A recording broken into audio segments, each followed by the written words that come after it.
मित्रों नमस्कार। विज्ञानशाला परिवार में आपका स्वागत है।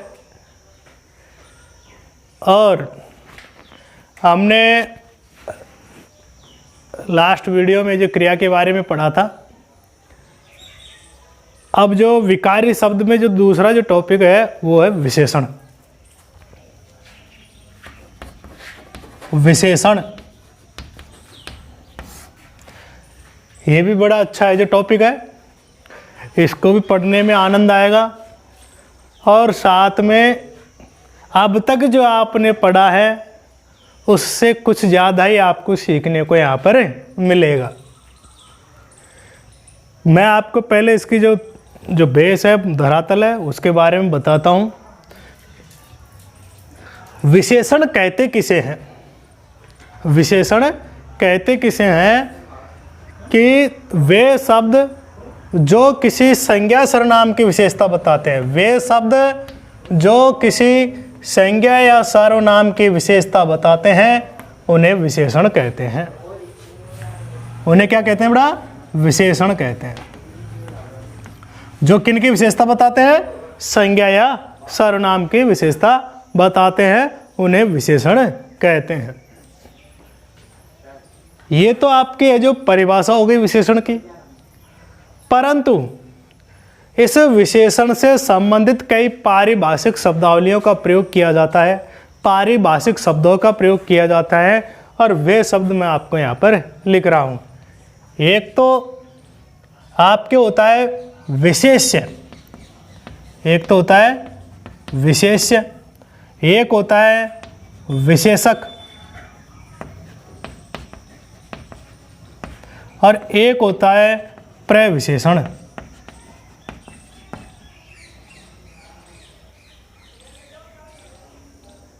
आ रही समझ में? ये जब हम विशेषण पढ़ेंगे तो इनका प्रयोग होता है।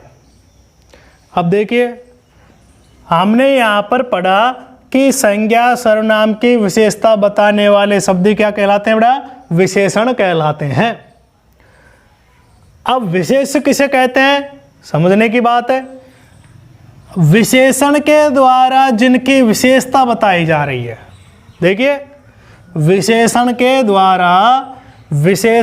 द्वारा जिनकी विशेषता बताई जा रही है वे ही आपके क्या कहलाते हैं बेटा? विशेष्य कहलाते हैं। आ रही है समझ में? और विशेषक क्या होता है? आप विशेषण को ही विशेषक कह सकते हैं या कहते हैं, इनमें कोई अंतर नहीं है। कई जगह ये शब्दावली का प्रयोग कर लिया जाता है तो आप कंफ्यूज न हो कि ये विशेषण तो हमने पढ़े थे परंतु विशेषक क्या होता है ये हमने नहीं पढ़े। ये विशेषण का ही पर्यायवाची आप मानो। और प्रविशेषण क्या होता है? इसको समझने के लिए आप पहले उदाहरण देखिए। जैसे मैंने यहाँ पर लिखा सुंदर लड़का, ठीक है। अब यहाँ पर आप देखेंगे जो लड़का एक संज्ञा सर्वनाम शब्द है लड़का एक संज्ञा सर्वनाम शब्द है और इस संज्ञा की विशेषता बताने वाले शब्द को हम क्या कहते हैं? विशेषण। कि लड़का कैसा है? सुंदर है। लड़का कैसा है? सुंदर है। तो ऐसी स्थिति में ये आपका विशेषण हो गया। क्या हो गया बेटा? विशेषण। आ रही है? तो अब आपने देखा विशेष्य तो ये रहा, ये तो विशेष्य है, ये विशेषण है। परंतु अब आप जो ये प्रविशेषण की बात करेंगे तो अगर मैं इसी को यूं कह दूं बहुत सुंदर लड़का, तो अब देखिए आप, ये तो विशेषण हो गया परंतु सुंदर भी कैसा है? वो बहुत। कहने का तात्पर्य ये है कि जब विशेषण की भी विशेषता बताई जाए, जब विशेषण की भी विशेषता बताई जाए, विशेषण की भी विशेषता बताई जाए, विशेषता बताई जाए, तब वह जो शब्द होगा वो प्रविशेषण कहलाएगा। ठीक है। अब इसको आप तारतम्य करके देखिए, इसको मिलान करके देखिए। अपने हिंदी के जो और भी टॉपिक है, जैसे कि अलंकार है, जैसे कि आपके समास है, उनसे भी ये जुड़े हुए हैं। मैंने आपको पहले ही बताया था कि हिंदी के जितने भी टॉपिक है, जितने भी बिंदु है, संज्ञा, सर्वनाम, विशेषण, समास, संधि, वाक्य और अलंकार, ये सभी है जो एक दूसरे से अच्छी तरह जुड़े हुए हैं। तो कहने का तात्पर्य है कि ये भी आपके जुड़े हुए हैं। कैसे देखो, आप इसको दूसरे तरीके से देखिए कि आपके एक समास होता है कर्मधारय समास, और एक होता है द्विगु समास। इनकी जब आप विशेषता पढ़ेंगे या इनके बारे में जब आप जानकारी लेंगे तो ये चीज़ें वहाँ पर आपको काम आएगी। विशेषण और विशेष्य, वहाँ पर भी इनका जिक्र होगा।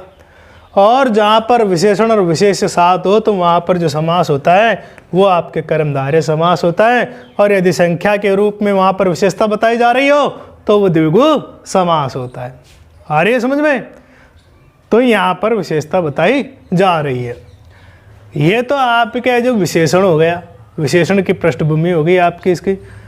अब आप देखिए कि विशेषण होते कितने प्रकार के हैं। ये आपने जो कक्षाओं में पढ़ा होगा, अब तक आप पढ़ते ही आए हैं, तो उनमें आपने देखा होगा कि कई जगह तो विशेषण है जो 4 प्रकार के बता दिए जाते हैं, कई जगह है जो 5 प्रकार के बता दिए जाते हैं।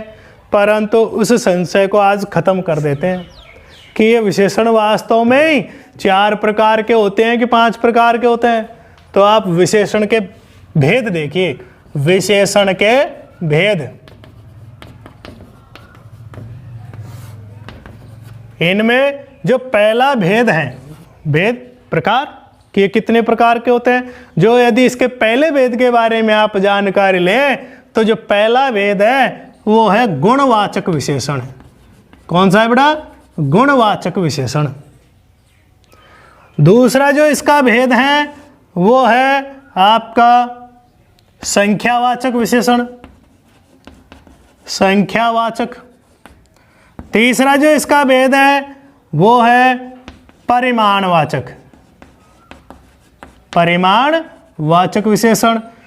चौथा जो इसका भेद है वो है संकेतवाचक, संकेतवाचक, या इसको सार्वनामिक, देखो बहुत अच्छा, सार्वनामिक विशेषण। और अंतिम ये है व्यक्तिवाचक विशेषण, व्यक्तिवाचक विशेषण। देखो ये आपके 5 प्रकार के होते हैं। विशेषण कितने प्रकार के होते हैं? 5 प्रकार के। कई इसको मानते नहीं हैं, परंतु कोई भी आपसे पूछे कि विशेषण कितने प्रकार के होते हैं तो आप आंख बंद करके 5 बताइए। अब हमें जो पहला जो भेद है उसके बारे में चर्चा करते हैं, गुणवाचक विशेषण जो है उसके बारे में चर्चा करते हैं।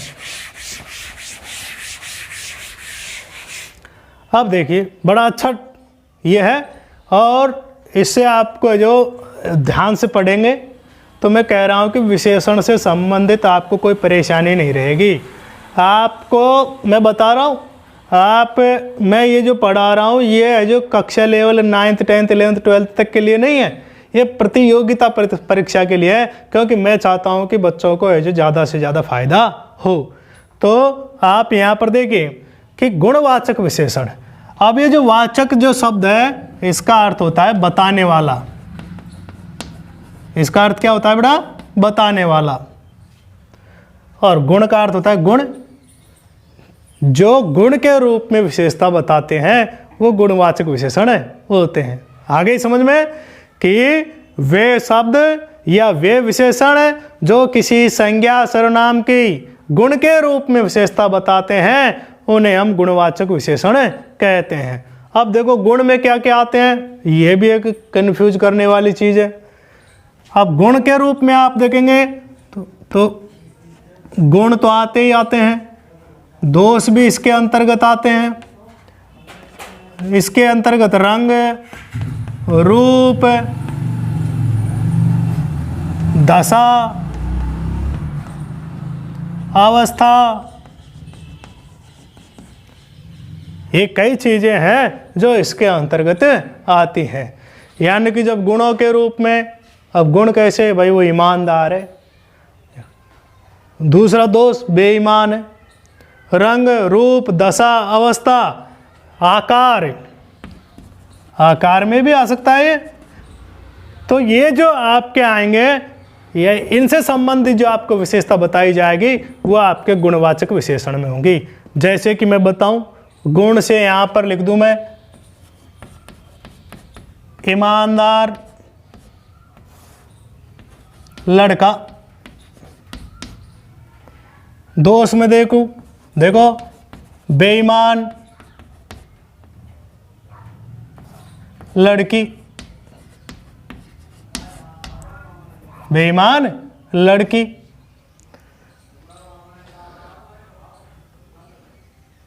रंग में देखिए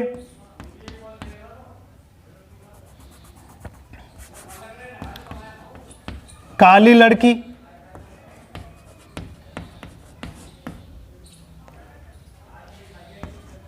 सुंदर लड़का,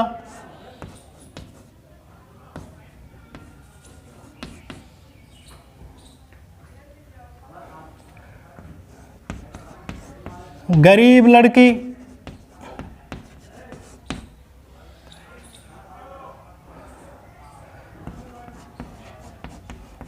जवान,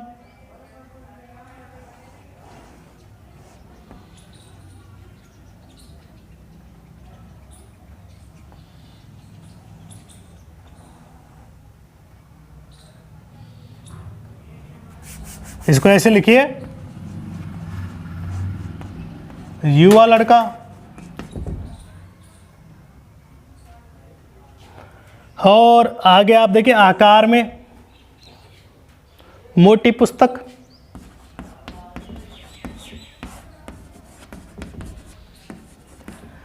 तो इस तरह आप है जो अभी यहां पर ये ईमानदार, ये आपका विशेषण है और ये जो आपके ये विशेष्य है। आ रही है समझ में? ये आपके विशेष्य हैं। ओके, ये जो है ये आपके विशेषण है और जिनकी विशेषता बताई जा रही है, ये देखो ईमानदार, बेईमान, काली, सुंदर, गरीब, युवा, मोटी, ये सब आपके जो क्या हैं, ये तो विशेषण थे। और ये जो लड़का, लड़की, लड़की, लड़का, ये सब आपके पुस्तक, ये सब आपके क्या है, विशेष्य है।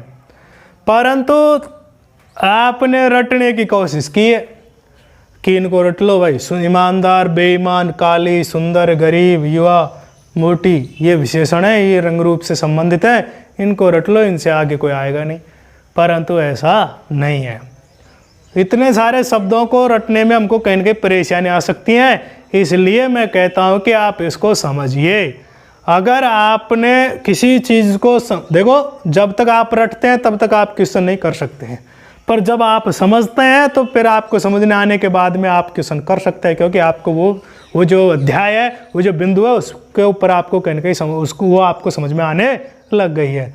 तो क्वेश्चन आप कब करते हैं? जब आप समझते हैं। यदि रटते हैं तो आप क्वेश्चन नहीं कर पाएंगे, क्योंकि आपको समझ में ही नहीं आया है। तो ऐसी स्थिति में अब आप इसका एक तरीका निकाल देते हैं हम आपके लिए कि अगर ऐसी स्थिति में अगर हमको पता नहीं है तो क्या करें। तो देखो, ऐसी स्थिति में आप क्या करेंगे, जो विशेष्य होता है उस विशेष्य के आगे कैसा, स्त्रीलिंग के लिए कैसी और बहुवचन के लिए कैसे। आ रही है समझ में? कि मैं इनको यहां पर लिख देता हूं कि यदि आपको गुणवाचक विशेषण की पहचान करनी है, तो ऐसी स्थिति में आप विशेष्य के आगे, संज्ञा सर्वनाम के आगे क्या लगा देंगे? कैसा, कैसी, कैसे, ये शब्द आप लगा करके, प्रश्नवाचक शब्द लगा करके आप उत्तर प्राप्त करेंगे, तो वो आपका निश्चित ही विशेषण होगा। और वो कौन सा होगा? गुणवाचक विशेषण होगा। अब देखिए यहाँ पर, कैसा लड़का? ईमानदार लड़का। कैसा लड़का? ईमानदार लड़का। कैसी लड़की? बेईमान लड़की। तो कहने का तात्पर्य यह है कि यहाँ पर आप कैसा, कैसी या कैसे लगा करके आप प्रश्न निर्माण कर सकते हैं। ठीक है।